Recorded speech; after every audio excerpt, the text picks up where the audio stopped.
എല്ലാവർക്കും സുഖാണെന്ന് വിശ്വസിക്കുന്നു. ഡെയിലി അപ്ഡേറ്റിലേക്ക് എല്ലാ ആളുകൾക്കും സ്വാഗതം. നാളെ ജൂലൈ 8-ാം തീയതിയും തുടർന്നുള്ള ദിവസങ്ങളിലും നിങ്ങൾ ശ്രദ്ധിക്കേണ്ട വളരെ പ്രധാനപ്പെട്ട കാര്യങ്ങളാണ് ഈ ഒരു വീഡിയോയിൽ വ്യക്തമാക്കുന്നത്. വീഡിയോയുടെ വിശദാംശങ്ങളിലേക്ക് കടക്കുന്ന മുമ്പ് കൂടുതൽ ആളുകളിലേക്ക് ഇൻഫർമേഷൻ എത്താൻ ഷെയർ ചെയ്യുക, ലൈക്ക് ചെയ്യുക, ഫേസ്ബുക്കിലൂടെ കാണുന്ന ആളുകൾ ഫോളോ ചെയ്യുക. വീഡിയോയുടെ വിശദമായ വിവരങ്ങളിലേക്ക്. വയനാട് തുരങ്ക നിർമ്മാണ മേഖലയോടടുത്തുള്ള കള്ളാടിയിലുണ്ടായ മണ്ണിടിച്ചിലിൽ നിരവധി പേർക്ക് ജീവൻ നഷ്ടമായി. ഇന്ന് രാവിലെ 11 മണിക്ക് നടന്ന ദുരന്തത്തിൽ രക്ഷാപ്രവർത്തനം തുടരുകയാണ്. നിരവധി പേർ ഇപ്പോഴും മണ്ണിനടിയിലാണ്. 10-ലേറെ മരണം ഉണ്ടാകും എന്നാണ് കരുതുന്നത്. ഇലക്ഷൻ പ്രഖ്യാപിക്കുന്നതിന് തൊട്ടു മുമ്പായി മുൻ മുഖ്യമന്ത്രി പിണറായി വിജയനും അന്നത്തെ പൊതുമരാമത്ത് മന്ത്രി റിയാസും ചേർന്ന് ഉദ്ഘാടനം നിർവഹിച്ച പദ്ധതിയിൽ അവിടെ നിന്നും എടുത്തു മാറ്റി കൂട്ടിയിട്ടിട്ടുള്ള മണ്ണാണ് വലിയ മഴയിൽ ഇടിഞ്ഞു പോന്നത്. രാജ്യത്തെ ഞെട്ടിച്ച വയനാട് ദുരന്തം ഉണ്ടായി 2 വർഷം തികയുന്നതിന് മുമ്പ് തന്നെയാണ് ഈ ഒരു ദുരന്തവും വരുന്നത്. വയനാട്ടിൽ ഇത്തരത്തിലുള്ള നിർമ്മാണ പ്രവർത്തികൾ പാടില്ല എന്ന് പരിസ്ഥിതി പ്രവർത്തകർ മുമ്പ് തന്നെ മുന്നറിയിപ്പ് നൽകിയതാണ്. നിലവിൽ തുരങ്കപാതയിലല്ല മണ്ണിടിച്ചിൽ ഉണ്ടായിട്ടുള്ളത്. അവിടെ നിന്നും മാറ്റിയ മണ്ണ് കൂട്ടിയിട്ട സ്ഥലത്താണ് മണ്ണിടിച്ചിൽ ഉണ്ടായി നിരവധി പേർക്ക് ജീവൻ നഷ്ടമായിട്ടുള്ളത്. വയനാട്ടിൽ ഇത്തരത്തിലുള്ള ദുരന്തങ്ങൾ ആവർത്തിക്കുമ്പോൾ അധികൃതർ കാര്യമായിട്ടുള്ള മുന്നൊരുക്കങ്ങൾ നടത്തുന്നില്ല എന്ന വിമർശനം ഉയരുകയാണ്. കള്ളാടി മണ്ണിടിച്ചിലിൽ മുന്നറിയിപ്പ് നൽകുന്നതിൽ വീഴ്ച സംബന്ധിച്ച് വയനാടിന്റെ ചുമതലയുള്ള മന്ത്രി സിദ്ദിഖ് രംഗത്ത് വന്നു. അപകടത്തിന് ശേഷമാണ് ജില്ലയിൽ റെഡ് അലർട്ട് പ്രഖ്യാപിച്ചത്. അതിതീവ്ര മഴയാണ് ഇന്ന് വയനാടുണ്ടായത്. പക്ഷേ ഓറഞ്ച് അലർട്ട് മാത്രമാണ് കാലാവസ്ഥാ നിരീക്ഷണ കേന്ദ്രം മുന്നറിയിപ്പിൽ വ്യക്തമാക്കിയിരുന്നത്. കേരളത്തിൽ അതിതീവ്ര മഴ സാധ്യതയുള്ളതിനാൽ കേന്ദ്ര കാലാവസ്ഥാ വകുപ്പ് അലർട്ടുകൾ പ്രഖ്യാപിച്ചിട്ടുണ്ട്. ഇന്ന് കോഴിക്കോട്, വയനാട് ജില്ലകളിലാണ് റെഡ് അലർട്ട് പ്രഖ്യാപിച്ചിട്ടുള്ളത്. ഇനിയും അതിതീവ്ര മഴയ്ക്കുള്ള സാധ്യത തന്നെയാണ് പ്രവചിച്ചിരിക്കുന്നത്. 24 മണിക്കൂറിൽ 204.4 മില്ലിമീറ്ററിൽ കൂടുതൽ മഴ ലഭിക്കും എന്നുള്ളതാണ് മുന്നറിയിപ്പ്. മലപ്പുറം, കണ്ണൂർ, കാസർഗോഡ് തുടങ്ങിയ ജില്ലകളിൽ ഓറഞ്ച് അലർട്ടാണ്. എറണാകുളം, ഇടുക്കി, തൃശൂർ, പാലക്കാട് ജില്ലകളിൽ യെല്ലോ അലർട്ടും നിലനിൽക്കുന്നുണ്ട്. റെഡ് അലർട്ട് പ്രഖ്യാപിച്ച വയനാടും കോഴിക്കോടും വിദ്യാഭ്യാസ സ്ഥാപനങ്ങൾക്ക് അതാത് ജില്ലാ കളക്ടർമാർ നാളെ അവധി പ്രഖ്യാപിച്ചിട്ടുണ്ട്. റെഡ് അലർട്ട് പ്രഖ്യാപിച്ച സാഹചര്യത്തിൽ അംഗനവാടികൾ, മതപഠന ക്ലാസുകൾ, ട്യൂഷൻ സെന്ററുകൾ, സ്പെഷ്യൽ ക്ലാസുകൾ, പ്രൊഫഷണൽ കോളേജുകൾ ഉൾപ്പെടെയുള്ള എല്ലാ വിദ്യാഭ്യാസ സ്ഥാപനങ്ങൾക്കും നാളെ 8/7/2026 ബുധനാഴ്ച അവധിയായിരിക്കും എന്നും റെസിഡൻഷ്യൽ സ്കൂളുകൾക്കും കോളേജുകൾക്കും മേൽപ്പറഞ്ഞ അവധി ബാധകമല്ല എന്നും നാളെ അവധിയായിരിക്കുമെന്നും വയനാട് കളക്ടർ അറിയിച്ചിട്ടുണ്ട്. ദുരിതാശ്വാസ ക്യാമ്പുകളായി പ്രവർത്തിക്കുന്ന വിദ്യാഭ്യാസ സ്ഥാപനങ്ങൾക്ക് ഇനി ഒരു അറിയിപ്പ് ഉണ്ടാകുന്നത് വരെ അവധിയായിരിക്കുമെന്നും വയനാട് കളക്ടർ അറിയിച്ചു. കോഴിക്കോട് ജില്ലയിലും സമാനമായിട്ടുള്ള അവധിയാണ് പ്രഖ്യാപിച്ചിട്ടുള്ളത്. പ്രൊഫഷണൽ കോളേജുകൾ ഉൾപ്പെടെയുള്ള എല്ലാ വിദ്യാഭ്യാസ സ്ഥാപനങ്ങൾക്കും നാളെ കോഴിക്കോട് ജില്ലയിലും അവധി പ്രഖ്യാപിച്ചിട്ടുണ്ട്. മറ്റൊരു പ്രധാനപ്പെട്ട അറിയിപ്പ്, SSLC +2 പഠനം പാതി വഴിയിൽ മുടങ്ങിയവർക്ക് സൗജന്യമായി പഠനം സാധ്യമാക്കുന്ന കേരള പോലീസിന്റെ ഹോപ്പ് പദ്ധതിക്ക് ഇപ്പോൾ അപേക്ഷ നൽകാവുന്നതാണ്. പഠനം പൂർത്തിയാക്കാൻ കഴിയാതെ പോയ 22 വയസ്സിന് താഴെയുള്ളവർക്കാണ് അതാത് ജില്ലകളിൽ വെച്ച് തന്നെ പരിശീലനം നൽകുന്നത്. താല്പര്യമുള്ളവർക്ക് ജൂലൈ 31-നകം അതാത് സ്റ്റേഷനിലോ 94 97 900 200 എന്ന നമ്പറിൽ ബന്ധപ്പെട്ടോ രജിസ്റ്റർ ചെയ്യാവുന്നതാണ്. വിദഗ്ധ അധ്യാപകരുടെ ക്ലാസുകൾക്ക് പുറമെ മെന്ററിംഗ്, മോട്ടിവേഷൻ പരിശീലനങ്ങളും പദ്ധതിയുടെ ഭാഗമായി ലഭ്യമാണ്. കൂടാതെ വിവിധ തൊഴിലധിഷ്ഠിത കോഴ്സുകൾ പഠിക്കാനും കുട്ടികൾക്ക് ഇതിലൂടെ അവസരം ഒരുക്കും.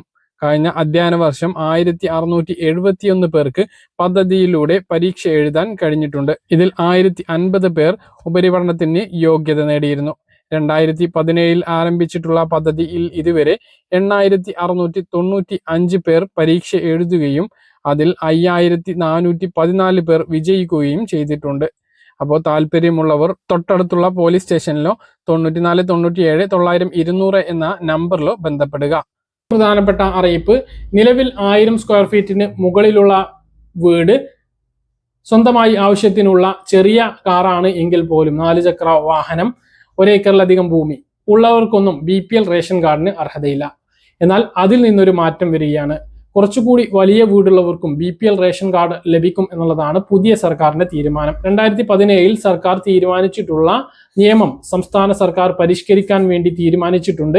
ഇതിനുവേണ്ടി സിവിൽ സപ്ലൈസ് മന്ത്രി അനൂപ് ജേക്കബ് നിർദ്ദേശം നൽകിയിട്ടുണ്ട് എന്നുള്ളതാണ്. നിലവിലെ 1000 സ്ക്വയർ ഫീറ്റിന് പകരം 1200 അല്ലെങ്കിൽ 1250 സ്ക്വയർ ഫീറ്റ് പരിധി നിശ്ചയിക്കാനാണ് ആലോചിക്കുന്നത്. കൃത്യമായിട്ടുള്ള വിവരം, അത് കൃത്യമായിട്ടുള്ള കണക്ക് അത് സർക്കാരിന്റെ സർക്കുലർ ഇറങ്ങുമ്പോഴോ ഉത്തരവ് ഇറങ്ങുമ്പോഴോ അറിയുകയുള്ളൂ. എന്തായാലും 1000 എന്നുള്ളത് 1200 1250 ആവാനുള്ള സാധ്യതയുണ്ട്. അതുപോലെ തന്നെ സ്വന്തമായി ആവശ്യത്തിനുള്ള വാഹനം, ഏറ്റവും ചെറിയ കാർ 800cc വരെയുള്ള കാറുകൾ ഇതിൽ ഉൾപ്പെടുത്തും. അതായത് 800cc വരെ കാറുള്ളവർക്കും ഇനി BPL റേഷൻ കാർഡ് ലഭിച്ചേക്കും എന്നുള്ളതാണ് വിവരം. അത് ഒരു ഇളവായി പ്രഖ്യാപിക്കാനാണ് തീരുമാനം. പ്രായമായിട്ടുള്ള രോഗികളായിട്ടുള്ള ആളുകൾ, ഭിന്നശേഷിക്കാരൊക്കെ കൊണ്ടുപോകാൻ നിർബന്ധമായിട്ടും കാർ ആവശ്യമാണ്.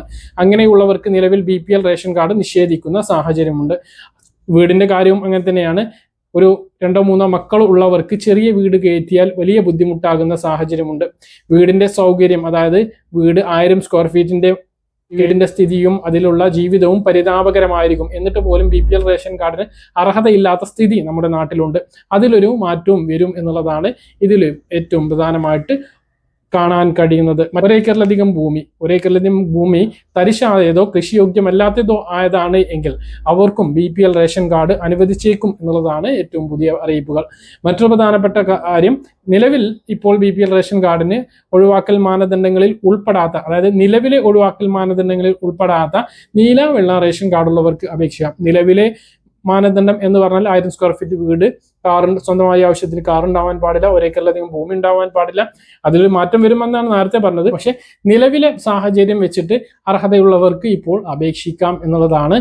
ഒഴിവുകൾ കൂടുതലാണ്. അപ്പോൾ 17-ാം തീയതി വരെയാണ് അപേക്ഷ നൽകാൻ വേണ്ടിയിട്ട് കഴിയുക.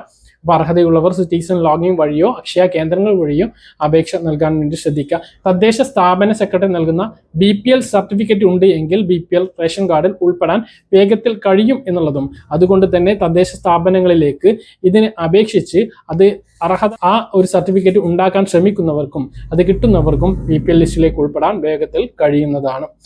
നമുക്കറിയാം, സൗജന്യ അരി മാത്രമല്ല, മറ്റ് സഹായങ്ങൾ, സൗജന്യ വിദ്യാഭ്യാസം, ചികിത്സ, സ്കോളർഷിപ്പ് ആനുകൂല്യം, മറ്റ് സഹായങ്ങളെല്ലാം ഈ ഒരു BPL റേഷൻ കാർഡ് ഉണ്ട് എങ്കിൽ വേഗത്തിൽ ലഭ്യമാവാൻ സഹായിക്കുന്നതാണ്. പഞ്ചായത്ത് ആനുകൂല്യങ്ങളും BPL റേഷൻ കാർഡുള്ളവർക്ക് മുൻഗണന ലഭിക്കുന്നുണ്ട്. അപ്പോൾ ആ ഒരു സാഹചര്യത്തിൽ തന്നെ BPL റേഷൻ കാർഡ് കിട്ടുന്നത് വളരെയധികം ഗുണകരമാണ്. ഇനി മറ്റൊരു പ്രധാനപ്പെട്ട കാര്യം, മഞ്ഞ റേഷൻ കാർഡുള്ളവർക്ക് അരി വിഹിതത്തിൽ കേന്ദ്ര സർക്കാർ മാറ്റം വരുത്താൻ തീരുമാനിച്ചു. 2012 അന്നത്തെ മൻമോഹൻ സർക്കാർ ഏർപ്പെടുത്തിയിട്ടുള്ള 35 കിലോ ഭക്ഷ്യധാന്യമാണ് നിലവിൽ കേന്ദ്ര സർക്കാർ മാറ്റം വരുത്താൻ വേണ്ടി തീരുമാനിക്കുന്നത്. അന്ത്യോദയ അന്ന യോജന മഞ്ഞ റേഷൻ കാർഡിലെ ഓരോ അംഗങ്ങൾക്കും 7 കിലോ ഭക്ഷ്യധാന്യമാക്കി നൽകാനാണ് തീരുമാനിക്കുന്നത്.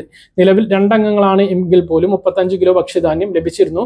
നമ്മുടെ സംസ്ഥാനത്ത് 30 കിലോ അരിയും 3 കിലോ ഗോതമ്പും 2 അട്ടയുമാണ് ലഭിക്കുന്നത്. അതിലൊരു മാറ്റം വരുത്തിക്കൊണ്ട് 7 കിലോ ഭക്ഷ്യധാന്യമാണ് ലഭിക്കുക. അങ്ങനെയെങ്കിൽ 2 അംഗങ്ങളാണ് എങ്കിൽ 14 കിലോ ആണ് ലഭിക്കുക. ഇനി എത്ര അംഗങ്ങൾ ഉണ്ട് എങ്കിലും 35-ന് മുകളിൽ ലഭിക്കില്ല എന്നുള്ളതും ഈ ഒരു നിയമത്തിന്റെ പ്രത്യേകതയാണ്. അപ്പൊ അങ്ങനെ ഒരു മാറ്റം വരുന്നുണ്ട്. പിന്നെ നിലവിലുള്ള റേഷൻ വിതരണം ഇപ്പോൾ തുറന്നുകൊണ്ടിരിക്കുകയാണ്. നീല റേഷൻ കാർഡിന് അധികമായിട്ട് ഇപ്പോൾ ഗോതമ്പ് 3 കിലോ 8 രൂപ 70 പൈസ നിരക്കിൽ ലഭിക്കുന്നതാണ്. ബാക്കിയുള്ള വിഹിതം എന്തെല്ലാം എന്ന് നമ്മൾ നേരത്തെ പറഞ്ഞതാണ്, അതുകൊണ്ട് വീണ്ടും വിശദീകരിക്കുന്നില്ല. പറഞ്ഞ കാര്യങ്ങൾ കൃത്യമായിട്ട് മനസ്സിലാണെന്ന് കരുതുന്നു. ഇതുപോലുള്ള ഇൻഫർമേഷൻ ഫോളോ ചെയ്യുക, സബ്സ്ക്രൈബ് ചെയ്യുക. മറ്റൊരു വീഡിയോയുമായി നമുക്ക് വീണ്ടും കാണാം.